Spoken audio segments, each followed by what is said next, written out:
Welcome back खवातीन व साथ। कल गज़ल ने बात की थी गोल्ड के हवाले से कि गोल्ड महंगा हो चुका है। हमने भी बात की थी गोल्ड के हवाले से, लेकिन आप मार्केट जाएं तो लगता है ऐसे है कि हम सब्जियां खरीदने नहीं गए बल्कि सोना खरीदने गए। टमाटर की कीमत तो आसमान तक जा पहुंची, लेकिन बढ़ती महंगाई ने ना सिर्फ दस्तरखान का रंग फीका कर दिया बल्कि आम शहरी की जेब पर भी बिजली बनकर गिरी है। आइए चलते हैं हमारे नुमाइंदे की जानिब जो हमें बताएंगे कि रोजमर्रा की सब्जी अब कितनी महंगी हो चुकी है और हुकूमत के वादे सिर्फ लफ्जों तक महदूद नजर आ रहे हैं। हमारे साथ मौजूद होंगे अरशद शाह। जी बिल्कुल, इस वक्त मैं सब्जी की दुकान पर मौजूद हूँ। सस्ते बाज़ारों में तो बिल्कुल टमाटर और प्याज अवेलेबल ही नहीं है। जहाँ पर सब्जी की दुकानों पर अवेलेबल है वहाँ पर कीमत जो है वो 450, 500 और 600 तक पहुँची हुई है। इसी तरह अगर हम प्याज की बात करें तो प्याज की जो हुकूमती निर्ख हैं वो 78 रुपये हैं, लेकिन आम बाज़ारों में वो 120 से 150 के दरमियान में मिल रहा है।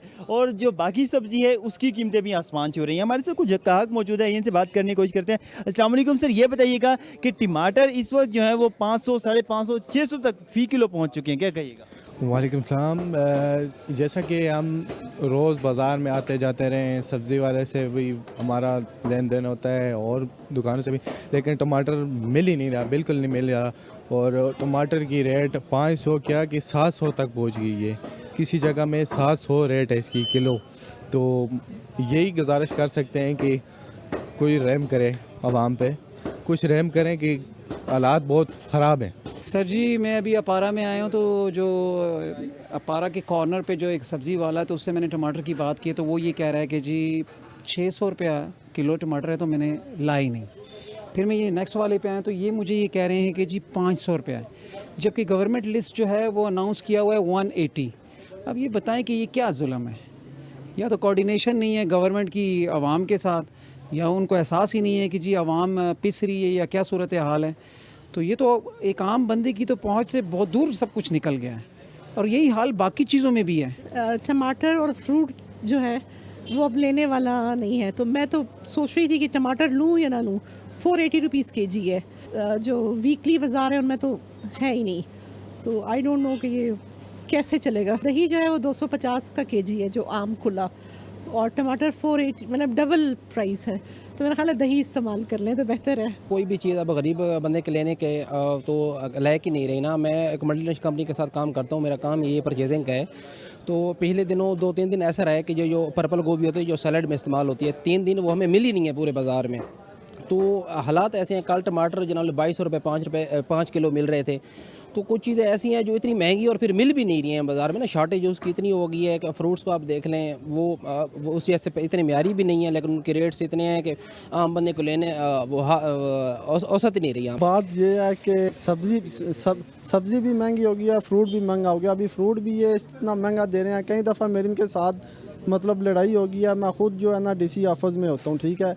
मैं इनको बताता हूँ आप रेट लिस्ट बताएं, ये कहते हैं हम रेट लिस्ट पे हमें वारा नहीं खाता है। मंडी में ये बात है, मंडी में जो टमाटर आ रहा है ना सर, वो तकरीबन 500-600 रुपया दड़ी आ रहा है। पहले अफगानिस्तान से टमाटर आता था, अभी ईरान से आ रहा है।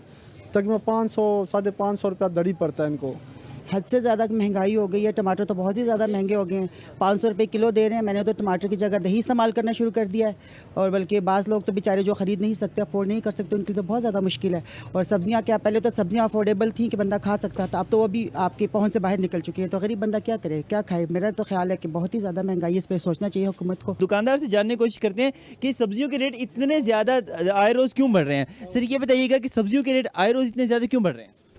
देखिए जी, सब्ज़ी का रेट तकरीबन जो है ना पहले 300 से एकदम 500 पे चला जाता है। अब ये शलजम में 200-250 रुपये किलो बिक रहा है। इससे बेहतर है कि बंदा जो है ना चिकन ले ले, गोश्त ले ले, वो सस्ता पड़ता है। ये बताइएगा कि रेट महंगे क्यों हो रहे हैं? महंगी हो रहे हैं क्या है जी, पीछे बाटल बांधने कोई रस्ते बांधने, इस वजह से क्या है जी महंगे हो रहे हैं। तो हुकूमत की तरफ से कोई चेक एंड बैलेंस नहीं नज़र आ रहा? नहीं, फिलहाल तो नज़र नहीं आ रहा। जैसे कि आपने देखा कि एक तरफ शहरी जो है वो परेशान है कि सब्जियों के दाम बढ़ रहे हैं, दूसरी तरफ दुकानदार भी जो हैं वो भी परेशान है और कह रहे हैं कि हीले बहाने बनाए जा रहे हैं, और जो है आड़ती हैं वो सब्जियों के रेट बढ़ा देते हैं। हुकूमत की जानिब से कोई चेक एंड बैलेंस नज़र नहीं आ रहा। जी तो अरशद को आपने सुना, और अरशद के मुताबिक वहाँ पे एक शहरी बात कर रहे थे, उनके मुताबिक ये था कि गवर्नमेंट का रेट 180 था और वो 500, 600, 700 का बिक रहा है। और अभी सैलाब को आए हुए कोई ज़्यादा अरसा नहीं हुआ था, और सैलाब की वजह से अगर ये तमाम दर चीज़ें आसमान तक पहुंचती, सिर्फ टमाटर की बात नहीं करें, हर चीज़ आसमान तक पहुंचे। और मुझे एक बात याद आ गई गज़ल, कि हमारे मोहल्ले में मैं एक दिन लेने गया सब्जी, तो मुझे एक शख्स आके कहते हैं यार इधर है, मेरी बात सुने, सब्जी क्यों ले रहे हैं? मैंने कहा यार क्या करूं, मैंने थोड़ी सी मिक्स सब्जी ली तो उसने मुझसे 500-600 रुपये ले लिया। उसने कहा इससे बेहतर था थोड़े पैसे और ज़्यादा डाल के ना चिकन ले लेते आप। वही बात आपने कर ली ना, वो दुकानदार हाँ, वाली, वो जो- दुकानदार ने खुद भी यस। ये बात कर ली। देखिए एक तरफ शहरी तो परेशान है, लेकिन दूसरी तरफ दुकानदार भी परेशान है, और उनका भी ऐसा कोई कसूर नहीं है। जब पीछे से उनको चीज़ महंगी मिल रही है तो आगे से उन्होंने भी इसी तरह से सप्लाई करनी है। एक बहुत मुझे इंटरेस्टिंग कमेंट लगा जी कि बॉर्डर बंद है, जो हमारा अफगानिस्तान से बहुत सारा टमाटर अफगानिस्तान से आता था, लेकिन ईरान से आ ये रहा है। हमारे एग्रीकल्चर कंट्री होने पे एक बहुत बड़ा कदगन है। एक हमारे क्या कहते होते, किसी कोई मार देना, किसी को तमाचा मार दे, उस तरह की बात है कि हम अपने आप को एग्रीकल्चर कंट्री कहते हैं, ज़रूरी कंट्री कहते Utilize नहीं कर हैं, रहे लेकिन हम हमारे खुद को। टमाटर कभी किसी एक जगह से आ रहे होते हैं, आलू किसी एक जगह से आ रहे होते हैं, प्याज किसी एक जगह से आ रहा होता है, आटा हम कभी बरामद करते हैं, कभी दरामद करते हैं। तो खुदा का खौफ करें, और ये जो आपने ज़री का राग अल्पाया हुआ ना, इसको आप थोड़ा सा इसके ऊपर अमल इसके ऊपर दरामद भी काम करना शुरू करें। कर दें। खुद के आपके पास बहुत बहुत बहुत ज़्यादा वसी गुंजाइश है, जो अपनी चीज़ें आप इस्तेमाल कर सकते हैं। इस तरह से जब बॉर्डर बंद होंगे तो फिर आगे से शहरियों का यही हाल होगा जो आपने उनकी ज़बानी सुना है। हम इस पर मजीद क्या बात करें, आगे बढ़ते हैं। आपको अब कसूर लिए चलते हैं, जहाँ पर बहुत ही दिल दहला देने वाला वाक़या पेश आया है। थाना बी डिवीजन के हदूद में कचहरी रोड पर वाक़ई निजी स्कूल में 35 साला बेवा खातून राहीला को दिन दहाड़े बेदर्दी से कत्ल कर दिया गया। और कसूर पुलिस के मुताबिक मकतूला राहीला 2 बच्चों की मां थी और अपने बच्चों की परवरिश के लिए स्कूल में मुलाजमत भी कर रही थी। अभी तक जो इब्तदाई तफ्तीश हुई है, ये बात सामने आई है, स्कूल का चपरासी अब्दुल्ला शाह राहीला पर ज़बरदस्ती निकाह का दबाव डाल रहा था, और मजीद क्या कुछ कर रहा था, इस हवाले से मजीद तफसीलात जानते हैं। हमारे साथ हमारे कॉरेस्पॉन्डेंट मियाँ काशिफ भी मौजूद हैं, और वो मुफ्ती भी आयशा हाजी मोहम्मद भी मौजूद हैं। सबसे पहले मियाँ काशिफ की जानिब चलते हैं। मियाँ काशिफ, बहुत शुक्रिया आपके वक्त के लिए। ये बताएं इस वाक़े की डिटेल्स, ये वाक़या कब से, आप ये एक दिन का तो नहीं लगता, कब से हो रहा था, कब से वो चपड़ासी बच्ची के पीछे पड़ा हुआ था, क्या किसी ने कोई नोटिफिकेशन, क्या कोई लिया इसके ऊपर, कोई बातचीत हुई? जी बिल्कुल, ये कसूर थाना बी डिवीजन के इलाके कचहरी रोड पर जो है वो निजी स्कूल में जो है ये अफसोसनाक और दिल दहला देने वाला वाकया पेश आया है, जहां पर जो है वो कादराबाद की रहायशी बेवा रहीला जो है वो 36 साल रहीला जो है वो अपने बच्चों का पेट पालने के लिए जो है वो स्कूल में जो है वो सफाई का काम करती थी, ताकि कुछ पैसे कमाकर जो है वो अपने बच्चों का जो है वो पेट पाल सके, क्योंकि उनके मियाँ जो हैं वो 13 साल पहले जो है वो उनकी डेथ हो चुकी थी। तो रहीला जो है वो अपने बच्चों की परवरिश करने के लिए, उनका पेट पालने के लिए जो है वो स्कूल में काम करती थी, जहां पर एक दरिंदा सिफ्त इंसान जो है वो अब्दुल्ला शाह भी जो है वो वहां पर एक चपड़ासी था, जो कि जो है वो रहीला को बार बार जो है वो निकाह के जो है वो कह रहा था, लेकिन रहीला की जानब से जो है वो इनकार किया जाता था, और जिस पर जो है वो रहीला ने जो है वो आकर अपने भाइयों को भी बताया, और भाइयों ने कहा कि जो है वो आप स्कूल छोड़ दो। तो जिस दिन ये कत्ल की लर्जा खेज वारदात हुई है, उस दिन रहीला जो है वो स्कूल में अपना इस्तीफा देने के लिए गई थी, जिस पर जो है वो अब्दुल्ला शाह नामी दरिंदा सिफ्त ने जो है वो छुरे के वार करके जो है वो उसको जो है उसकी शाहरग काट कर उसको मौत के घाट उतार दिया। और जो पहले से ही बच्चे जिनके वालिद पहले से ही उनकी डेथ हो चुकी थी, उनसे जो है उनकी वालदा का सहारा भी जो है दरिंदा सिफ्त इंसान ने जो है वो छीन लिया। और काबिल जिक्र बात यह है कि स्कूल में सिक्योरिटी गार्ड भी थे, स्कूल का अमला भी था, और सीसीटीवी फुटेज में भी देख सकते हैं कि मुलजिम जी आपको आवाज आ रही है मियाँ साहब, मियाँ काशिफ जा साहब? रहा है, और जी किसी जी की हिम्मत नहीं है, ना गार्ड की हिम्मत है, ना स्कूल इंतजामिया की हिम्मत है कि उसको जो है वो पकड़ा जा सके, लेकिन उस पर जो है वो पुलिस ने मौके अच्छा पर पहुंची, मियाँ पुलिस साहब, ने आपको कार्रवाई मेरी की, अगर आवाज़ आ रही है FIR तो दर्ज की, और आपके साथ आयशा भी मौजूद हैं, आप इनसे भी बात कीजिएगा, हमें 2-3 सवालात इनसे भी कर रहे हैं, इनसे पूछेगा इनकी फैमिली में और कौन कौन है, अब किस तरह से क्या कुछ हो रहा है, और इस तमाम तर मामले की कार्रवाई कहाँ तक पहुंची है।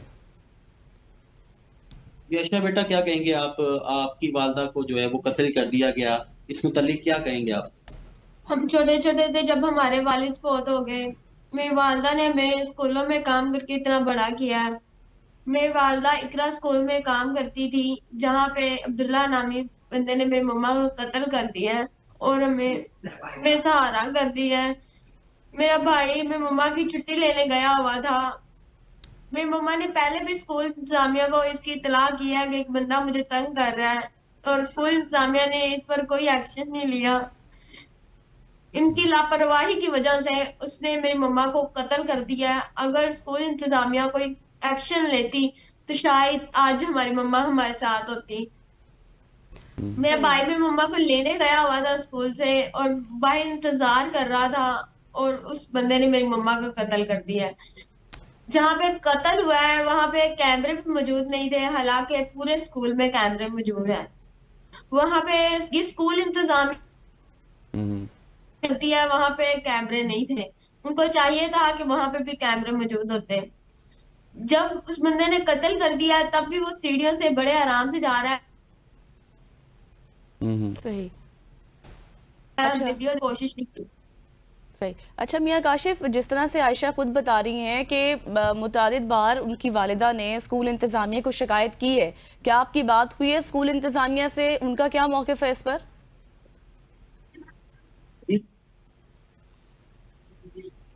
काशिफ, आपको आवाज आ रही? जी, अब आवाज आई है, आवाज कट रही थी।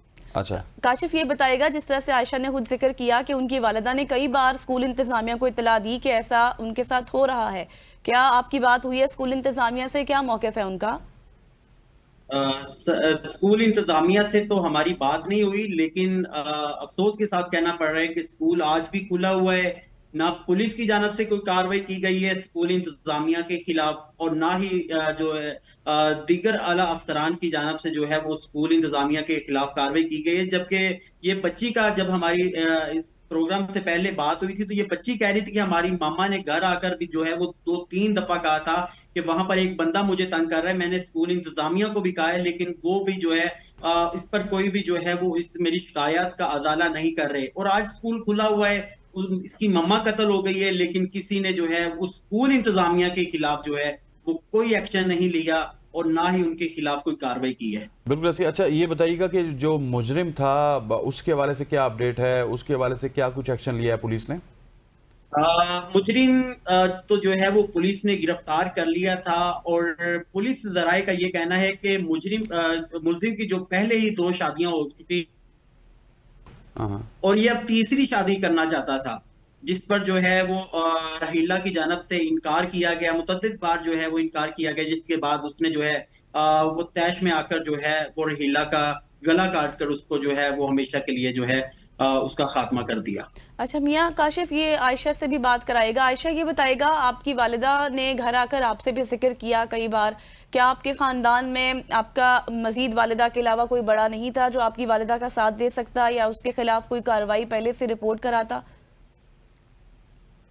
मेरी मम्मा ने फौत होने से एक दिन पहले रात को मेरे मामू को बताया है कि एक बंदा मुझे तंग कर रहा है। तो मेरे मामू ने कहा आपने अब स्कूल नहीं जाना, आप स्कूल छोड़ दो। तो मेरी मम्मा ने कहा ठीक है, मैं सुबह रिजाइन दे दूंगी। और मेरी मम्मा रिजाइन देने के लिए गई हुई थी स्कूल। आज मेरी मम्मा ने उस दिन मेरी मम्मा ने स्कूल छोड़ देना था। मेरी मम्मा रिजाइन देने के लिए गई हुई थी और उस बंदे ने मेरी मम्मा का कत्ल कर दिया। That is very unfortunate। Ayesha, मुझे बताइएगा मेरी मम्मा कि हाँ, अब आप क्या चाहती हैं?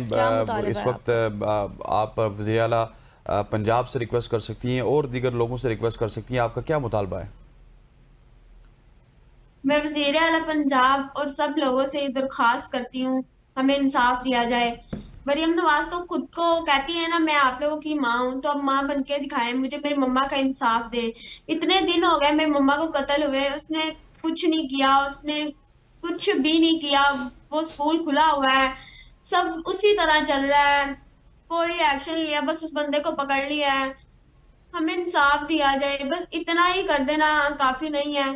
अब हमारे पास कोई भी नहीं है, हमारी वालदा ही सिर्फ हमारा सहारा थी। हमारे पास सिर्फ हमारी बूढ़ी नानी है जो खुद इतनी बुजुर्ग हो चुकी हैं। मेरी वालदा ही हमारा सहारा थी जो उस इंसान ने हमसे छीन ली है।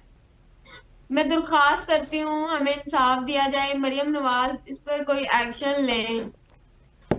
बिल्कुल सही। मेरी वालदा को इंसाफ दिया जाए। ठीक ठीक हो गया। बहुत बहुत शुक्रिया आयशा आपका भी, और मियाँ काशिफ हमारे साथ मौजूद थे जो कि इस मामले के हवाले से फिर आयशा इस वक्त दुआइयाँ दे रही है और वज़ीर आला पंजाब से इंसाफ की अपील कर रही है। ख़वातीन और हज़रात, यहाँ पे वक्त हो जाता है एक शॉर्ट सी कमर्शियल ब्रेक का। ब्रेक लेते हैं, वापस आते हैं हमारे साथ।